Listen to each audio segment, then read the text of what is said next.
Bienvenidas y bienvenidos una vez más al primer Congreso Internacional Conciencia y Sociedad Distópica. En esta oportunidad presentamos la ponencia que tan generosamente ha compartido Emilio Carrillo.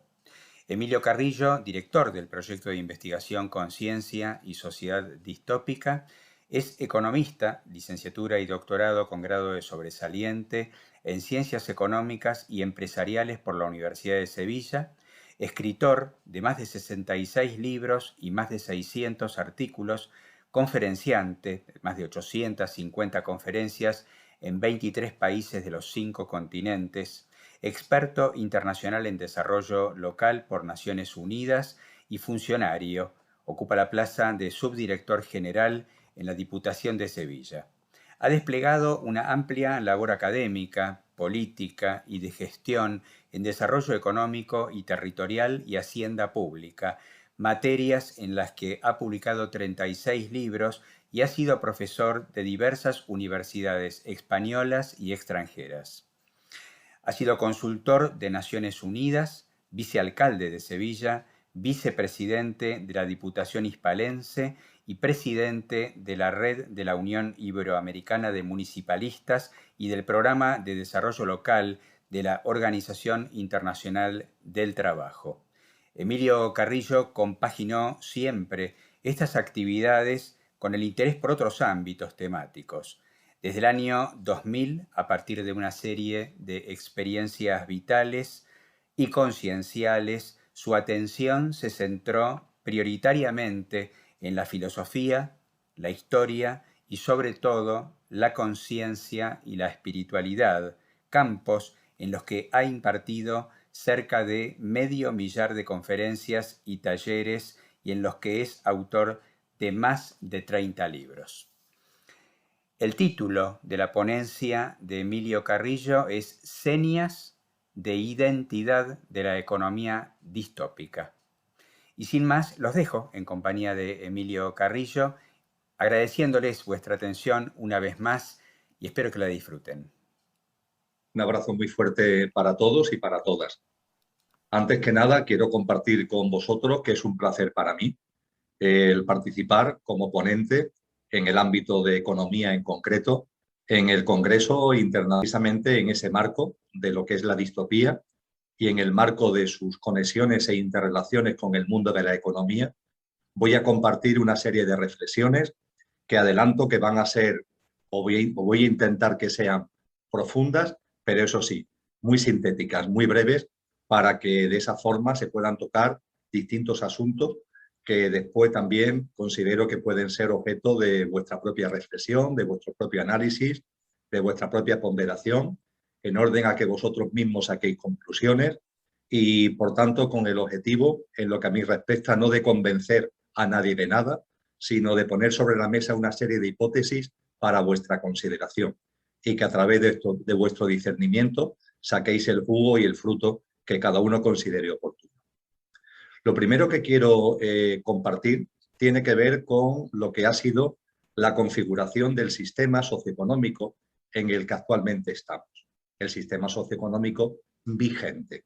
No voy a hacer un repaso histórico demasiado prolongado porque se nos iría el tiempo de este encuentro, pero creo que sí es necesario hacer un marco general de cómo ha ido evolucionando ese sistema hasta llegar al momento actual. Así que me vais a permitir que dedique unos minutos a ello para después ya ir encuadrando lo que es este sistema en este momento con sus características y también con sus implicaciones.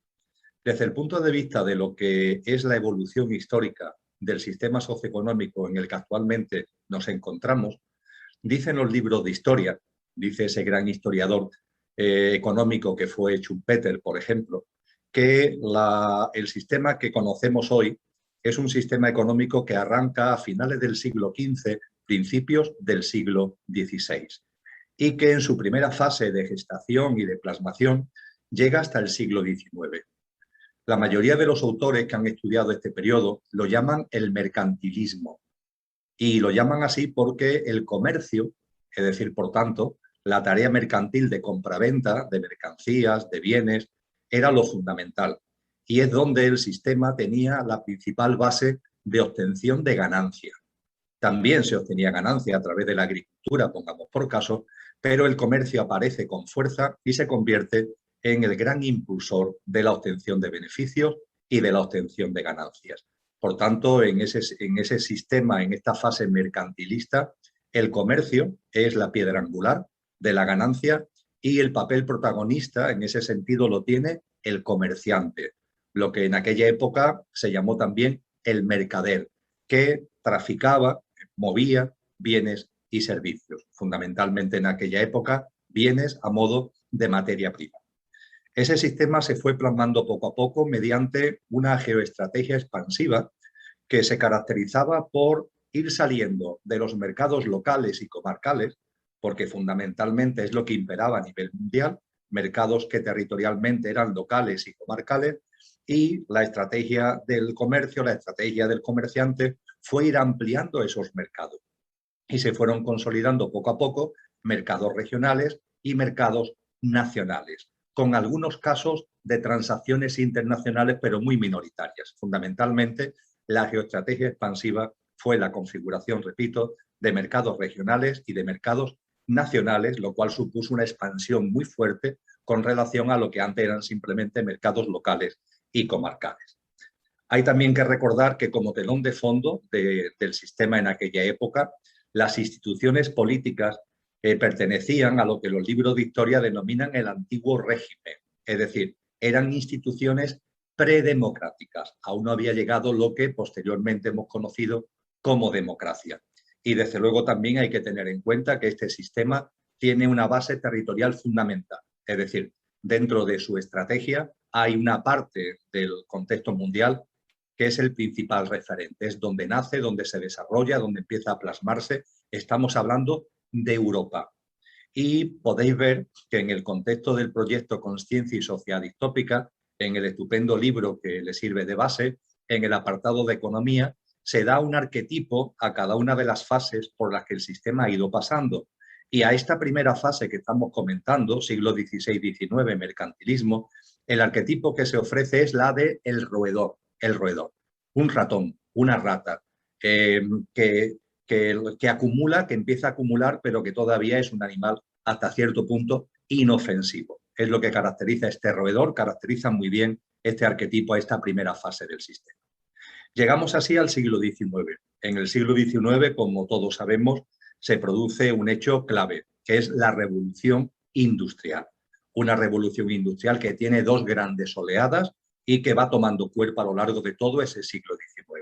Eso provoca una primera mutación, una primera gran transformación del sistema. Lo convierte en otra cosa, hasta el punto de que su característica fundamental ya no es el mercantilismo, sino debido a la electricidad, debido a la máquina, debido a todo lo que lleva a la revolución industrial, su seña de identidad pasa a ser el productivismo.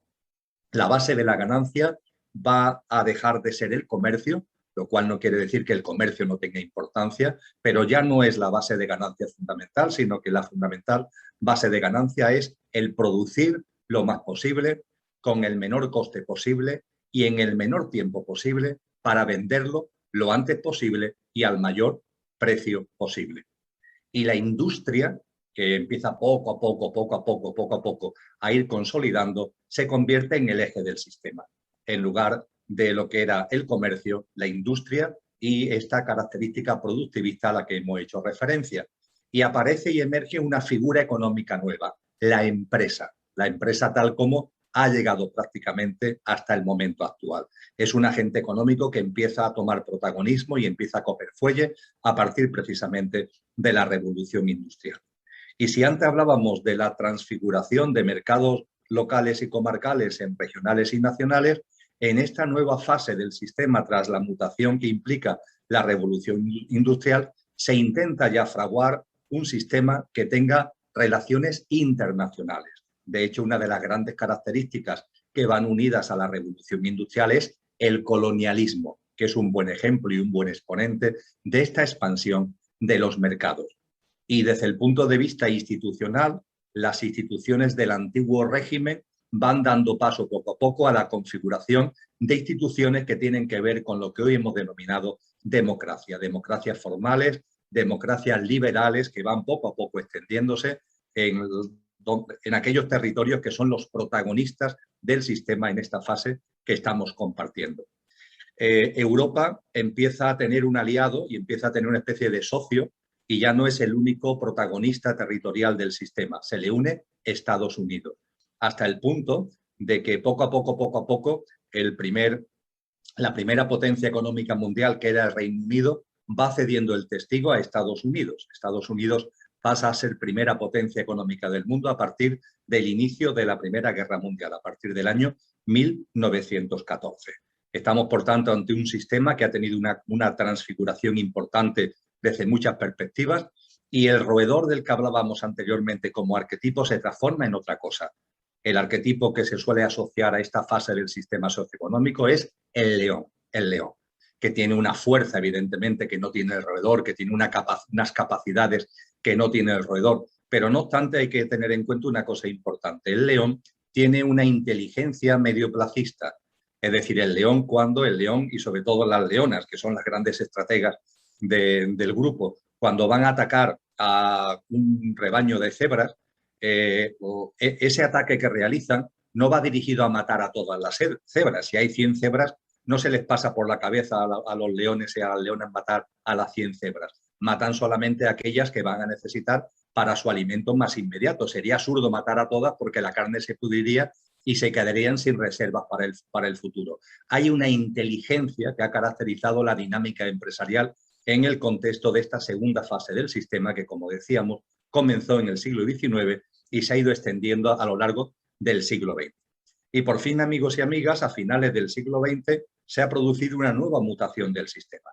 Si la espoleta de la anterior mutación en el siglo XIX fue la revolución industrial, ahora la espoleta ha sido la revolución científica y tecnológica que empieza a configurarse fundamentalmente a partir de 1970-1975. Ahí se pone ya la semilla de algo nuevo que finalmente va a provocar y ha provocado ya, de hecho, en este arranque del siglo XXI, una nueva mutación del sistema y el hecho de que el sistema haya pasado a una nueva fase, a una tercera fase, que, repito, arranca en el tramo final del siglo XX y se ha extendido hasta el momento presente, hasta el siglo XXI. ¿Dónde está la fuente de ganancia ahora del sistema? Pues ni en el comercio, como en la primera fase, ni en la industria, como la segunda, sino que ahora la base de la ganancia está en la especulación. El sistema se caracteriza hoy por ser un sistema especulativo, global, porque funciona a escala de todo el planeta, y muy cortoplacista. Se trata, a través de la especulación, de ganar lo más posible en el menor tiempo posible. Especulación global cortoplacista. El sector fundamental en esta nueva fase del sistema es el sector financiero, ni el comercial ni el industrial, sino el financiero, precisamente porque es donde se mueve, como pez en el agua, todo lo que tiene que ver con la especulación. Y como agente económico, ni el comerciante ni la empresa. El agente económico protagonista es la banca, que es la que lidera y es la que mueve el citado sistema financiero. Estamos, por tanto, ante un cambio muy importante, ante una mutación enormemente trascendente. Ahora iremos entrando en las implicaciones que todo ello tiene.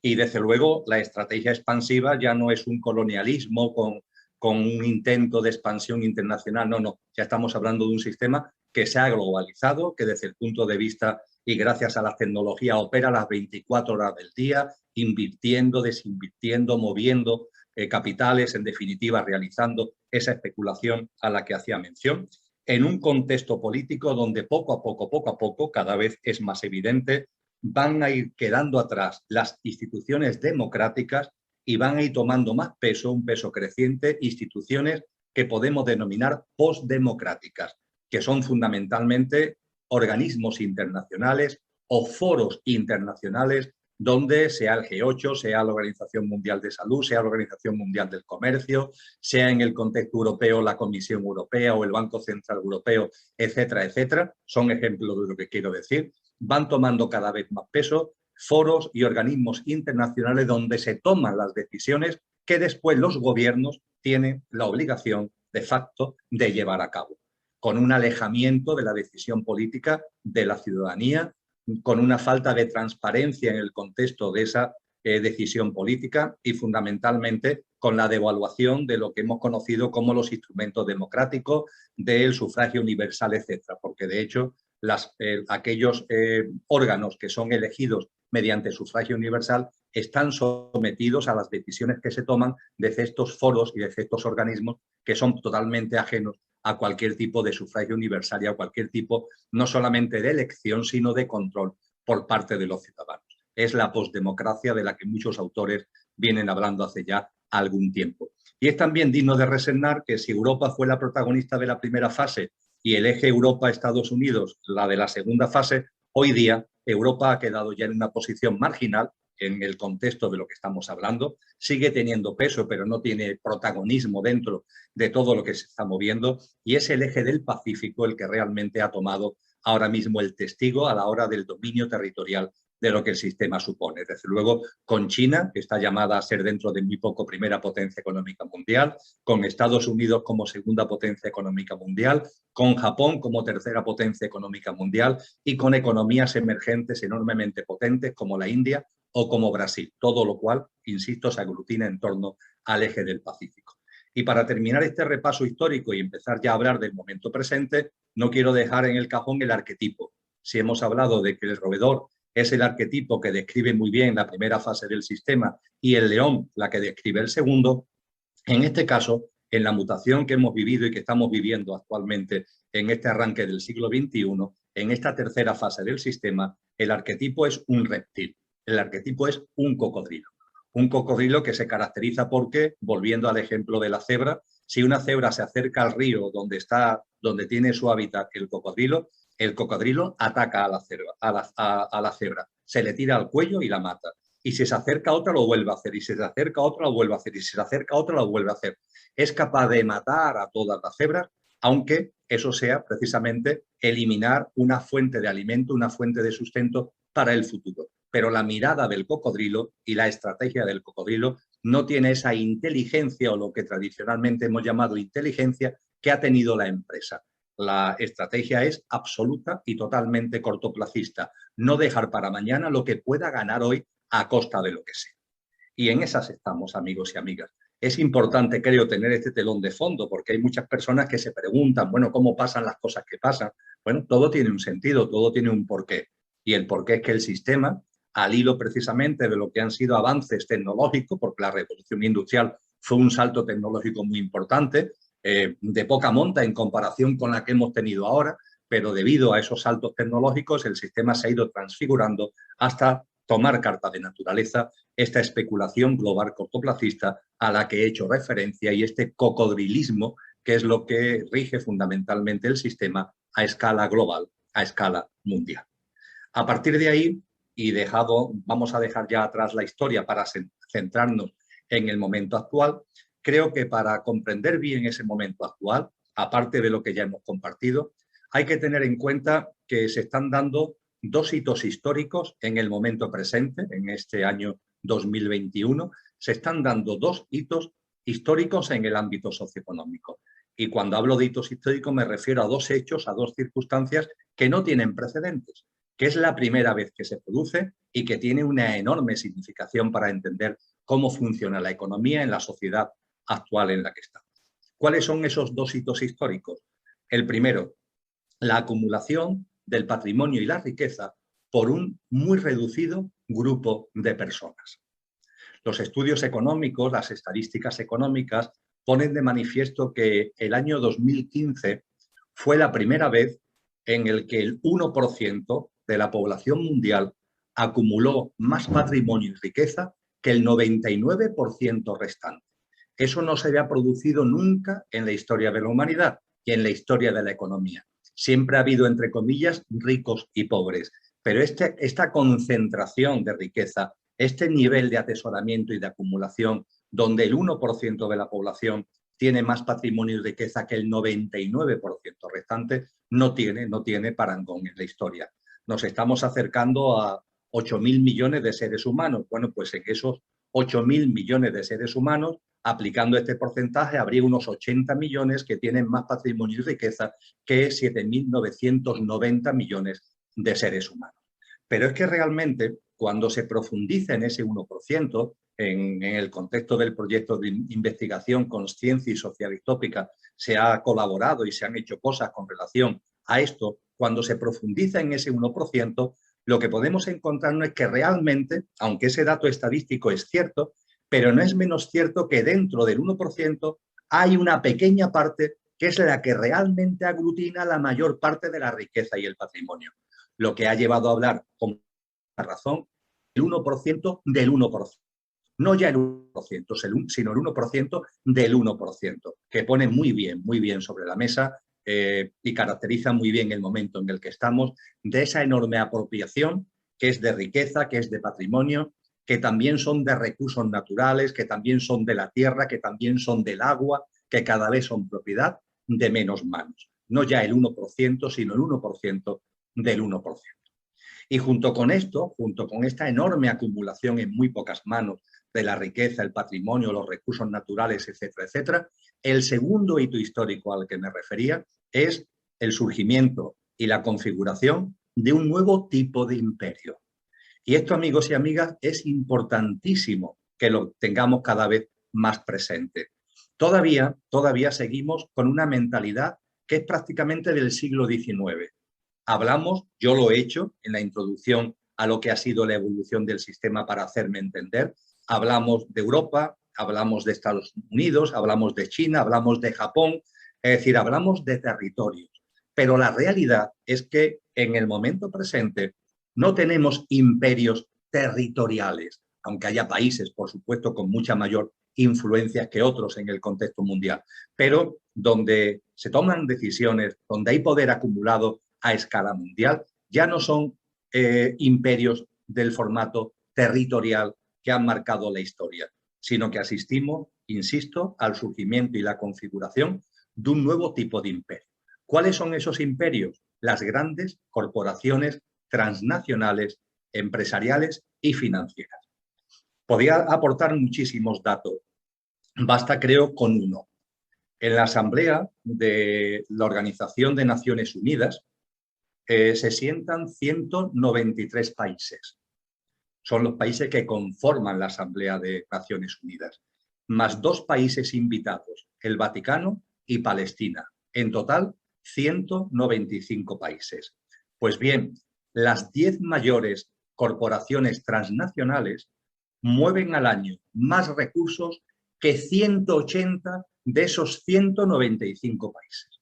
10 transnacionales mueven más recursos al año que 180 de las 195 naciones o países que se sientan en Naciones Unidas. Ahí está realmente la configuración de los imperios. Ahí están los nuevos imperios. De hecho, la economía mundial, cada vez en un tanto por ciento mayor, está en manos de esas grandes corporaciones transnacionales. Actualmente, más del 70% de la economía mundial es movida por las 200 mayores corporaciones transnacionales. Los datos económicos apuntan que entre el 2025 y el 2030 ese porcentaje estará ya claramente por encima del 80 o del 82%. Casi el 85% de todo lo que mueve la economía mundial estará en manos de esas grandes corporaciones que son los nuevos imperios. Y curiosamente, además, y es un dato que hay que recalcar igualmente, esas grandes corporaciones transnacionales cada vez son menos. Es decir, entre ellas, por tanto, también hay un proceso de concentración de capital y de acumulación de riqueza porque cada vez son menos.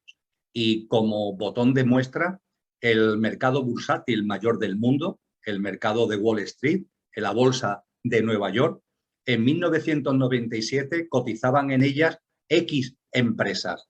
Cuando comparamos el número que cotizaban en la bolsa de Nueva York, el número de empresas que cotizaban en la bolsa de Nueva York en el año 1997 con las que cotizan en el año 2021, nos encontramos que es un 50% menos.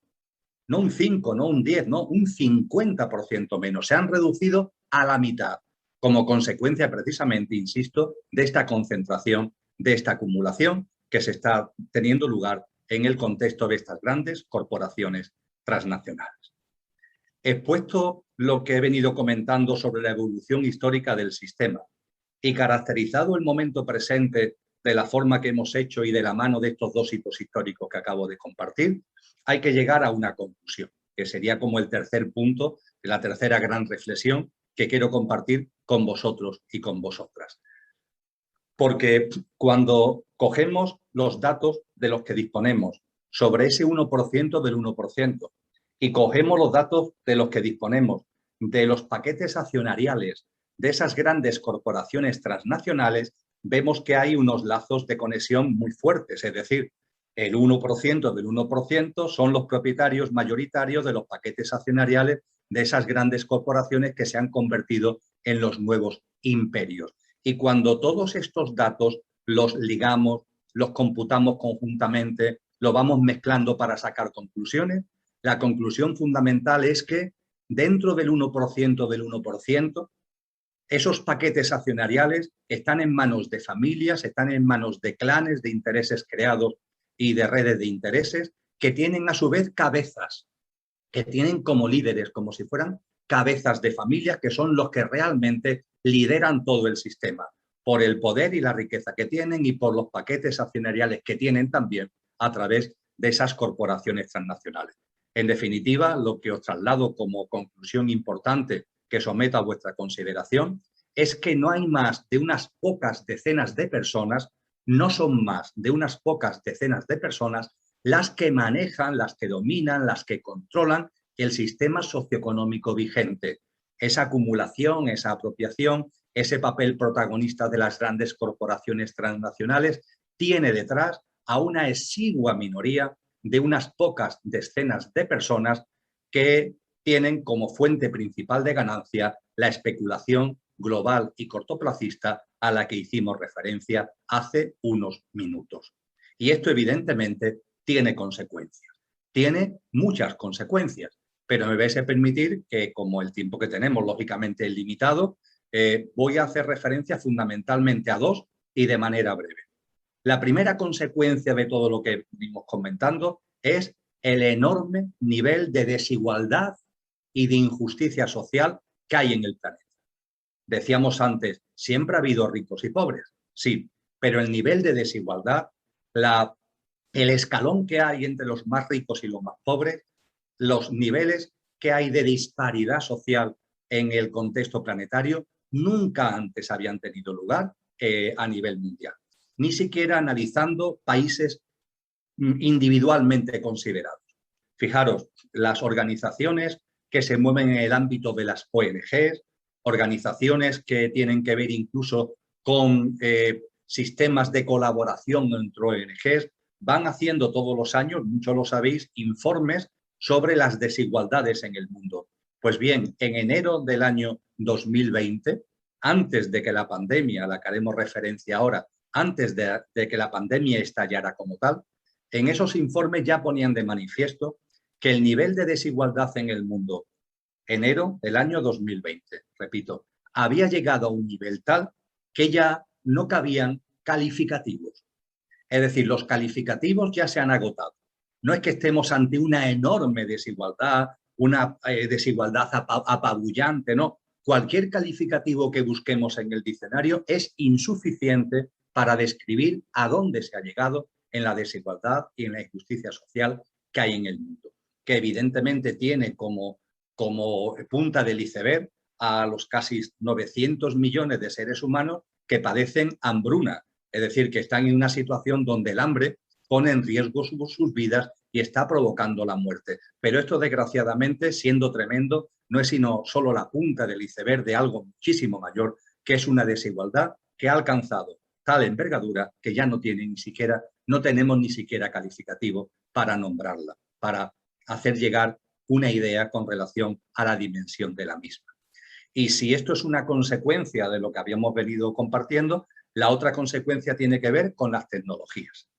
Es evidente que las tecnologías son protagonistas del sistema, como hemos compartido ya en el momento actual. Están en la base de la mutación que ha llevado a esta tercera fase en la evolución histórica del sistema. Ya lo hemos compartido y no voy a insistir al respecto. Pero ojo, el sistema, por sus características, lo que está provocando es que las tecnologías, siendo tremendas, siendo consecuencia de la evolución en consciencia de la humanidad, porque las tecnologías son fruto de la creatividad humana y también de la evolución en consciencia del ser humano, pero sin embargo, algo tan extraordinario y algo tan maravilloso, que tiene además un fuelle, que tiene además una potencia como para eliminar desigualdades, como para equilibrarnos a todos los seres humanos en un sistema mucho más justo, etcétera, etcétera, lo que están consiguiendo, amén de fraguar todo lo que hemos dicho anteriormente de acumulación y de desigualdad, lo que también están consiguiendo a través de las ramificaciones y los intereses creados que priman en el sistema, es que esas tecnologías, independientemente del uso que hagamos todos los demás, pero realmente están al servicio de unos pocos y sus intereses de beneficio, poder y dominio. Esa es la realidad. Y usamos las tecnologías, claro que sí, aquí la estamos usando y las tecnologías, repito, son extraordinarias, pero somos conscientes de que esas tecnologías están siendo usadas, que esas tecnologías a través de la Big Data utilizan sistemas que permiten una información, un dominio, un control ciudadano e incluso el establecimiento de prognosis para llevarnos a determinada forma de pensar, a determinada forma de actuar, con todo lo que el almacenamiento y el tratamiento masivo de la información a través de la Big Data trae consigo. Y creo que también empezamos a darnos cuenta, como tantos tecnólogos de prestigio han afirmado con rotundidad, que deberíamos por lo menos percatarnos de que las grandes redes sociales que ofrecen servicios gratuitos no son precisamente ONGs que nos ofrecen sistemas de comunicación, sistemas de conexión de manera gratuita. Estamos en la antigua mirada de que nosotros somos clientes de esas grandes redes sociales, llámese WhatsApp, llámese Facebook, etcétera, etcétera, etcétera. Y decimos, es que son gratuitas, qué maravilla, son gratuitas. Y pensamos que son gratuitas y nos vemos como clientes de esas grandes redes y de las corporaciones que las gestionan y administran. Pero la realidad, amigos y amigas, es que el carácter gratuito que tienen para los ciudadanos esas redes tiene una razón de fondo muy sencilla. La razón de fondo es que nosotros no somos los clientes, somos el producto que venden esas redes y que venden esas corporaciones. Toda la información que nosotros en el uso ponemos a disposición de esas redes, esa información, la Big Data, la almacena, la trata y la vende. La vende al gobierno, la vende a organizaciones mercantiles, la vende y de ahí extrae unos beneficios extraordinarios, no porque nosotros, insisto, seamos clientes a los que nos tratan de forma privada,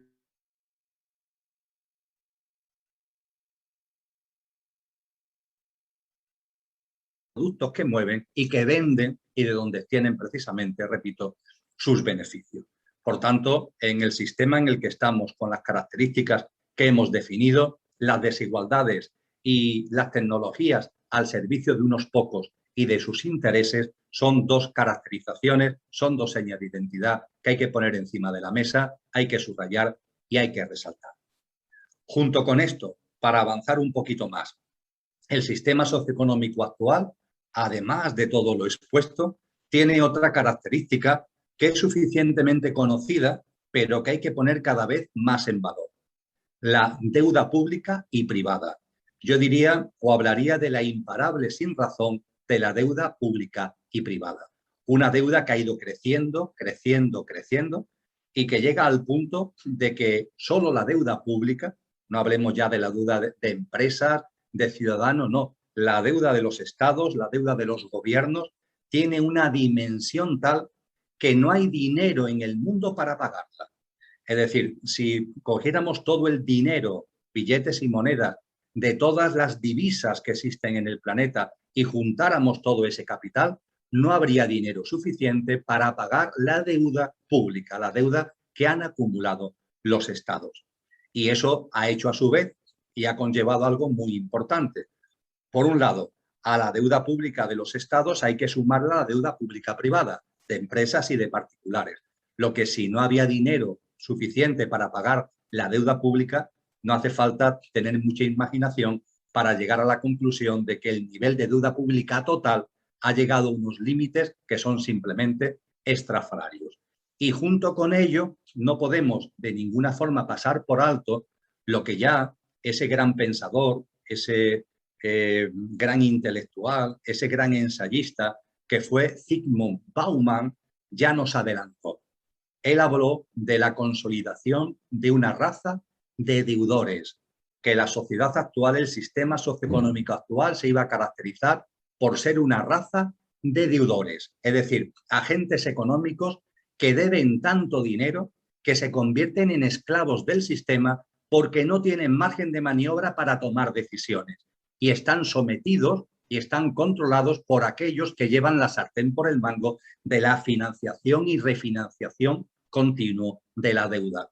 Y decía Zygmunt Bauman en el año 2005 que, por supuesto, empresas, familias y ciudadanos pertenecían ya por completo a la raza de deudores. Empresas que en un momento determinado querían cambiar sus estrategias, pero que no podían porque tenían que hacer frente al pago de la deuda. Personas físicas que querían llevar a cabo una vida distinta, un nuevo formato de vida y que no podían porque tenían que pagar las hipotecas, tenían que pagar los préstamos, etcétera, etcétera. Y él en el año 2005 advertía, solamente falta un agente para incluirlo también dentro de la raza de deudores, los estados, los gobiernos. Y el sistema, por supuesto que va a hacer todo lo que esté en su mano para que también los estados, para que también los gobiernos formen parte de la raza de deudores, porque de esa forma también los estados y los gobiernos estarán sometidos a sus directrices, a su poder y a su dominio. Eso fue en el 2005. En el 2008 estalló la célebre crisis financiera, que siendo inicialmente una crisis de la banca privada, terminó siendo una crisis ¿de qué? Una crisis de los estados, que se endeudaron hasta las cejas para derivar, articular dinero público, dinero de los contribuyentes para salvar a la banca privada. Las estimaciones, por los datos que han apuntado las instituciones financieras, no menos de 15 billones, valorado en euros, no menos de 15 billones de euros es el dinero que los estados trasladaron a la banca privada para salvarlo de la pretendida hecatombe. La conclusión final es que los estados se endeudaron tremendamente, multiplicaron por mucho la deuda que ya tenían y se metieron por completo, quedaron inmersos en esta raza de deudores a la que acabo de hacer referencia. Con lo que hay que tener en cuenta que los niveles de deuda son importantes tenerlo en consideración por dos cosas.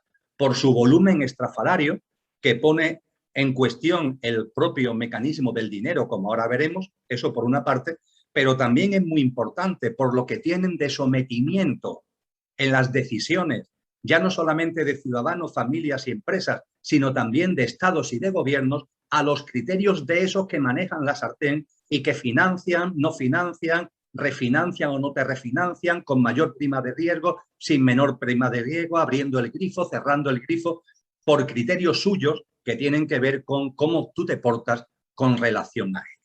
Creo que de esto ya muchísimos ciudadanos hace ya tiempo que nos hemos dado cuenta y de verdad no creo que sea ni necesario insistir al respecto, pero sí era preciso, sí era pertinente el recordarlo de la forma que lo acabo de hacer. Y todo esto, amigos y amigas, tiene además un elemento muy novedoso y muy reciente, la pandemia, porque con la célebre pandemia todo lo que acabo de compartir se ha agravado enormemente. La especulación, la acumulación, las desigualdades, los niveles de deudas, el control social por las tecnologías, por los niveles de deuda, todo esto no ha hecho sino agravarse.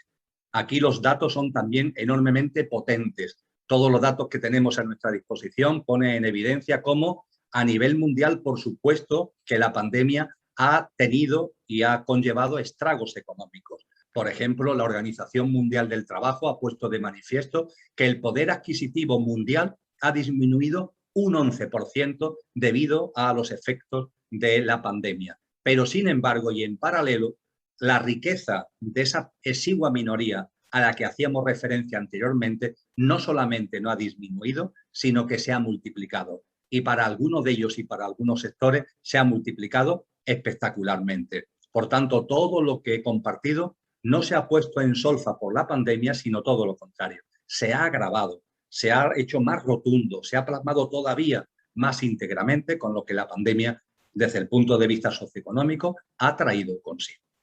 Y llegado a este punto, estaréis preguntando, bueno, y si esto es lo que hemos vivido y lo que estamos viviendo, ¿qué es lo que nos espera? ¿No? ¿Qué es lo que tenemos por delante?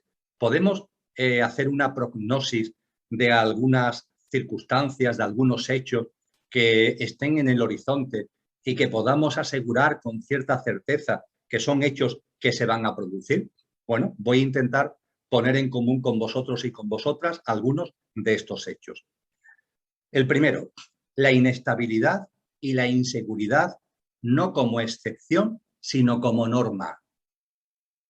El sistema socioeconómico siempre ha tenido vaivenes, siempre ha habido crisis, por ejemplo, y de hecho se han teorizado mucho sobre las ondas cortas, las ondas largas, de crisis del capitalismo, etcétera, etcétera. Pero hasta ahora vivíamos, por un lado, con la noción de progreso. Había una idea de que íbamos hacia algo mejor, aunque fuera con altibajos. Estaréis conmigo que esa noción de progreso ha desaparecido.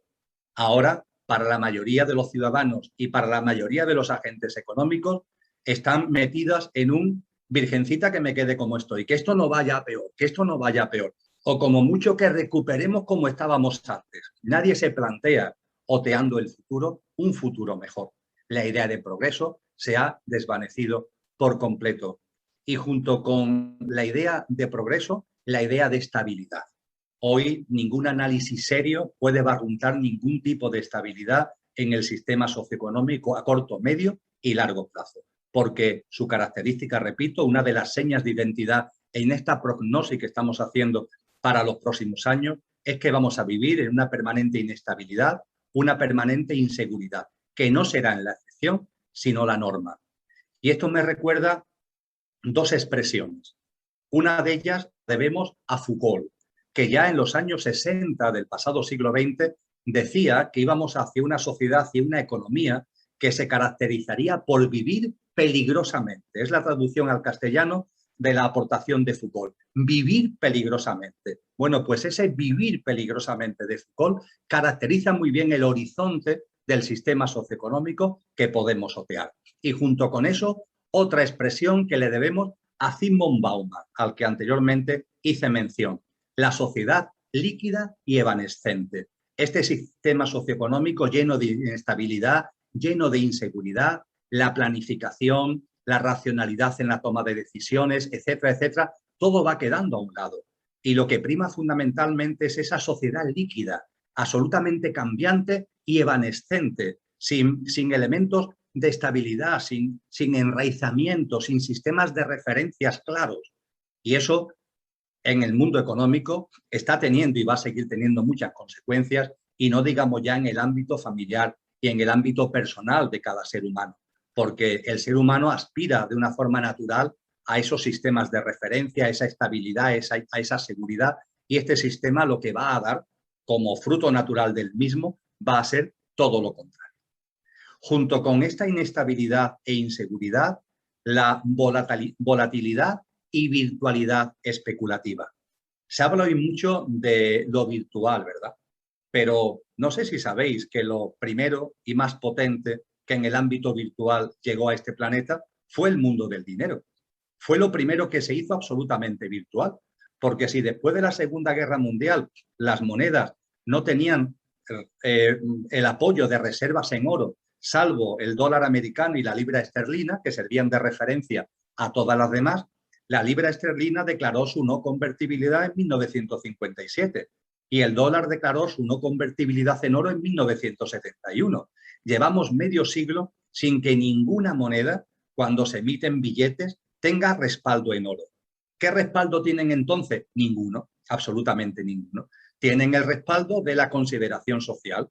Pero en cualquier momento puede ocurrir lo que Christian Andersen cuenta en su célebre cuento El rey desnudo, ¿verdad? Ese rey que le toma el pelo un sastre y cree que lleva un vestido tan espectacular que solamente lo pueden ver las personas inteligentes, pero realmente va desnudo. Y un día, en un momento concreto, paseando por la calle, un niño señala al rey y le dice, va desnudo. Y entonces todo el mundo se atreve a decir que va desnudo. El sistema financiero, el sistema monetario está total y absolutamente desnudo, es absolutamente virtual. Pero es que además eso es lo que al sistema le viene bien, porque es lo que le sirve para fomentar y jugar con la especulación, que es su base fundamental de ganancia. Por tanto, cuando hablamos de inestabilidad, de inseguridad, de volatilidad, de virtualidad, no lo veáis como fracasos del sistema, no, no, son éxitos del sistema. Para ti o para mí lo podemos contemplar como fracaso, pero para el sistema son éxitos, porque son las raíces, son los pilares que el sistema necesita para seguir en su dinámica. Y esto nos lleva a poner sobre la mesa una conclusión que es muy evidente: la pronta desaparición del dinero en efectivo. El dinero en efectivo, habida cuenta de los niveles de deuda, habida cuenta de la especulación, habida cuenta de la virtualidad, el dinero en efectivo va a desaparecer en un plazo que no podemos calificar de largo. Va a ser dentro de no muchos años. Yo no tengo capacidad como para decir si va a ser dentro de 3 o dentro de 5. No creo que llegue al año 2030 el sistema monetario tal como lo conocemos actualmente. Y en ese sentido recuerdo, por centrarnos en un caso, en el caso de España, que en el boletín oficial de las Cortes Generales, creo que fue el 28 de abril del año 2020, aparece publicada una proposición no de ley que se tramita en las Cortes Generales, uno de cuyos puntos dice que se debe avanzar en la desaparición del dinero en efectivo. Está dicho en el boletín de las Cortes Generales españolas porque es el camino a seguir. Y como consecuencia de ello, en julio del año 2021 ha entrado ya en vigor una norma por la que no se pueden realizar pagos por más de 1.000 euros. Y no cabe fraccionar facturas. Es decir, si tú haces un pedido, no puedes decir que haga distintas facturas, no, si forman parte de un mismo pedido, lo que computa son los 1.000 euros como límite máximo del pago del dinero en efectivo. Todo ello va dirigido, insisto, a la desaparición del dinero en efectivo, que además se viste a través de o con la excusa de la lucha contra el fraude. Pero no olvidéis, amigos y amigas, que estamos en un sistema donde por las tecnologías, por su propia idiosincrasia, por los intereses de unos pocos, el control, el dominio y el control social y el control ciudadano es un eje fundamental. Y lo que la desaparición del dinero en efectivo va a traer consigo fundamentalmente es el control ciudadano.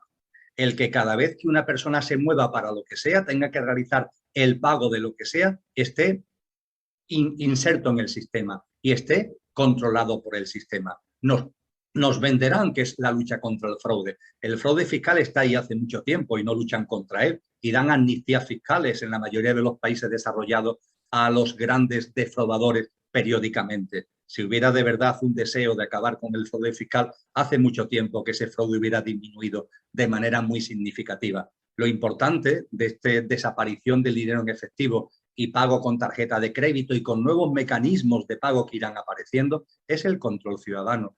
Es el tener perfectamente controlado, identificado a las personas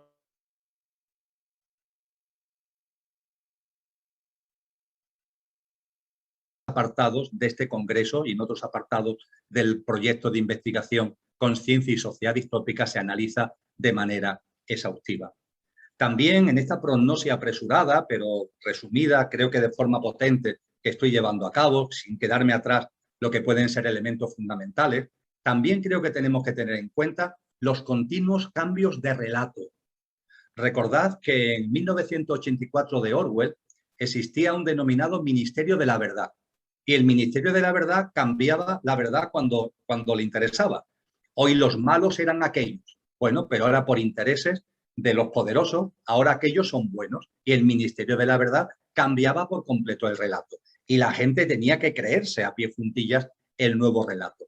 Pues bien, en todo lo que tiene que ver con la economía y con el sistema socioeconómico, estamos asistiendo ya, y a partir de ahora va a ser la carta de naturaleza, otra seña de identidad del sistema, los continuos cambios de relato. Os pongo un ejemplo, el gasto público. Hasta hace no mucho, en la crisis financiera del año 2008-2013, cuyas secuelas han llegado prácticamente hasta enlazar con la pandemia, se despotricaba del gasto público. Desde los centros de poder económico y financiero se llamaba a los estados a controlar el déficit, a disminuir el gasto, etcétera, etcétera. ¿Qué es lo que ha pasado ahora con la pandemia? Todo lo contrario. Ahora se incentiva el gasto público, la importancia del gasto público, la importancia de que los gobiernos intervengan, los fondos multimillonarios que se ponen en marcha a través de organizaciones internacionales, la Comisión Europea. ¿Pero en qué quedamos? ¿El gasto público es perverso y nocivo o el gasto público es beneficioso? Hay cambios de relatos continuos y a eso también nos vamos a tener que acostumbrar. Por tanto, no creáis que estáis locos cuando penséis, oye, pero esto era A, no B. No, hoy toca que sea B, porque los que llevan la sartén por el mango entenderán que ha habido que cambiar el relato, que es momento de cambiar el relato. E igualmente, y concluyo en esta prognosis, vamos hacia una sociedad de posconsumo. Vamos a una sociedad con menor capacidad adquisitiva, vamos a una sociedad y un sistema socioeconómico empobrecido, donde todo lo que en un momento determinado pudo ser ese ideal del estado del bienestar, de la sociedad de consumo, todo esto pasa a la historia y pasa a la historia con una gran velocidad, y con los cambios de relato incluso desaparecerán pronto quizás de los libros de historia, y nos encaminamos hacia un sistema muy caracterizado por el empobrecimiento. Y es importante que tengamos en cuenta lo siguiente: no solamente será un empobrecimiento económico y material, sino que debido a todo lo que estamos compartiendo, será también un empobrecimiento de las vivencias personales y colectivas, y conllevará igualmente el enfriamiento del espíritu humano. Todos los resortes económicos irán adquiriendo una dinámica en donde el empobrecimiento no solamente sea material, será también vivencial, y eso tendrá como colofón un enfriamiento cada vez más sustantivo, cada vez más significativo del espíritu humano. Todo lo cual, para terminar, me lleva a la última cuestión que quiero poner en común con vosotros y con vosotras. El qué hace. ¿Qué hacemos ante esto? ¿Qué hacemos ante esto? Bueno, antes que nada, todo lo que es el proyecto Consciencia y Sociedad Distópica tiene muy claro que el quid de la cuestión no es la lucha contra. No, no se trata de luchar contra, se trata de vivir de otra manera. No se trata de luchar contra una forma, no se trata de luchar contra un sistema. Se trata de que vayamos construyendo, que nuestras energías vayan a la creatividad, no a la lucha, vayamos construyendo algo nuevo. Y ese algo nuevo, que son fundamentalmente nuevos hábitos de vida.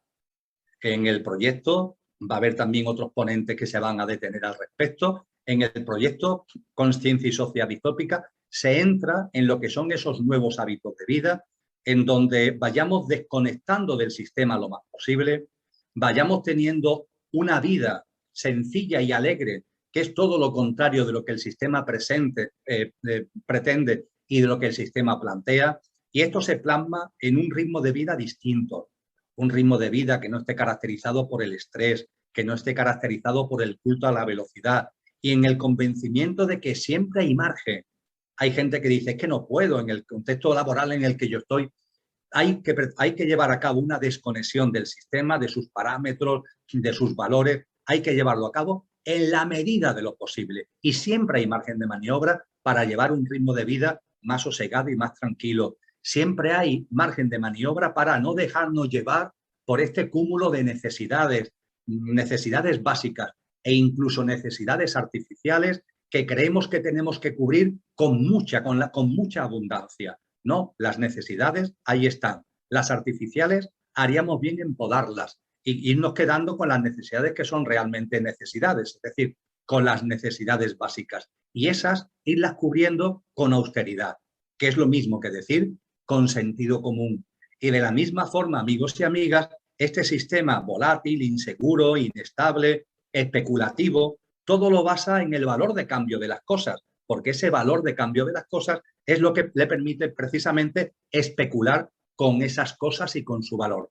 Los ciudadanos, cada vez más, los ciudadanos conscientes, tenemos que recuperar la importancia del valor de uso de las cosas, no del valor de cambio, sino del valor de uso.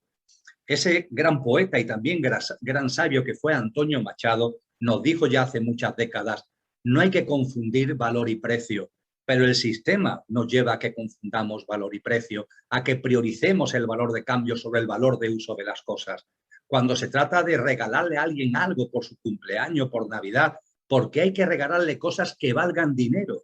Y cuanto más dinero mejor, parece que quieres más a la persona cuanto más euros o dólares te gastes en regalarle no sé qué. ¿Por qué no le regala tu compañía? ¿Por qué no le regala tu escucha? ¿Por qué no le regalas un paseo por la naturaleza? ¿Por qué no le regalas el compartir un amanecer o una puesta de sol?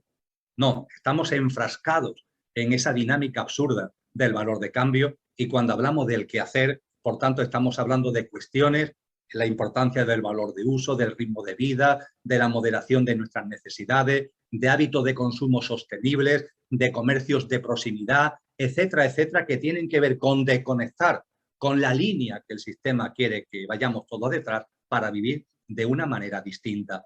Lo que me lleva a lo último, y ya con esto concluyo, que dentro del quehacer quiero compartir con vosotros.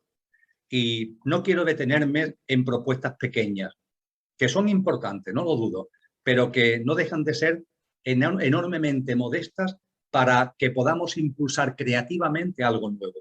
No quiero ir al meollo de la cuestión. El meollo de la cuestión, ¿cuál es, amigos y amigas? Pues ya lo dijo Nietzsche en la transición del siglo XIX al siglo XX. El meollo de la cuestión, y para generar un ámbito socioeconómico distinto es importantísimo tenerlo en cuenta, el núcleo duro, el meollo de la cuestión es que esta sociedad y este sistema socioeconómico ha matado a Dios. Para este sistema socioeconómico, con todo lo que conlleva, Dios ha muerto. Lo dijo Nietzsche, lo describió muy bien, pero hay que tener en cuenta algo muy obvio, me parece muy obvio, cuando se habla de que Dios ha muerto, de lo que se está hablando es que ha muerto la idea de Dios. Es decir, una sociedad donde lo trascendente deja de tener sitio y todo el protagonismo es de lo superficial y de lo material. Este es el núcleo duro que ampara al sistema, sobre el que se mueve el sistema. El materialismo más agudo, donde cualquier percepción de trascendencia es absolutamente borrada, es absolutamente eliminada, no tiene ningún tipo de cómputo. Y la inmensa mayoría de los ciudadanos, consciente o inconscientemente, han hecho suyo esa muerte de la idea de Dios y pasan sus vidas en la más absoluta intranscendencia, sin conocerse a ellos mismos, que decían los sabios de la Grecia clásica y han dicho tantos sabios y sabias, como para darse cuenta que en todos los seres humanos no solamente hay una parte perecedera con fecha de caducidad y que terminará sus días incinerada o enterrada en el cementerio, sino que también hay otro componente con el nombre que cada uno le quiera dar, que es un componente imperecedero y que de hecho, por ser precisamente imperecedero, constituye nuestro auténtico ser, el tuyo, el mío, esa parte que no es superficial, sino que es la esencia, que no es la apariencia, sino que es la esencia. El sistema se ampara, el sistema juega y el sistema se beneficia por el olvido completo de esto, por la prevalencia del Dios ha muerto, de la idea de Dios, de la idea de la trascendencia, que como tenemos realmente que entenderlo, que desaparece por completo de la escena. Hoy, cuando hablamos del quehacer, no hay nada tan importante como recuperar la trascendencia en nuestras vidas. Porque un ser humano que recupera la trascendencia, que empieza a verse a sí mismo como algo más de lo que va, de lo que dice el carnet de identidad, algo más de lo que ve en el espejo y algo más de lo que va a terminar sus días en el cementerio, cuando un ser humano empieza a verse así, de manera natural sus hábitos de vida se transforman, de manera natural su mirada y su día a día se transfiguran, de manera natural, sin necesidad de ningún tipo de esfuerzo y sin necesidad de ningún tipo de lucha. Así que, amigos y amigas, después de haber compartido con vosotros tantos temas técnicos, económicos, de números, de deudas, etcétera, etcétera, voy a terminar de un modo que quizás a más de uno pueda sorprender, pero sí, es la conclusión fundamental que someto a vuestra consideración. Nada de luchar contra, y ha llegado el momento en que recuperemos la trascendencia en nuestras vidas y que esa trascendencia nos lleve a conocernos a nosotros mismos, a poner en valor lo imperecedero que hay en nosotros mismos y a partir de ahí a vivir de una forma también en lo que tiene que ver con la economía, más coherente, más consistente y más consciente con eso que realmente somos. Muchas gracias, amigos y amigas, y seguimos viéndonos en este maravilloso congreso y vuelvo a agradecer al proyecto de Consciencia y Sociedad Distópica y en particular al ámbito de economía el haber contado conmigo. Muchas gracias y hasta muy pronto.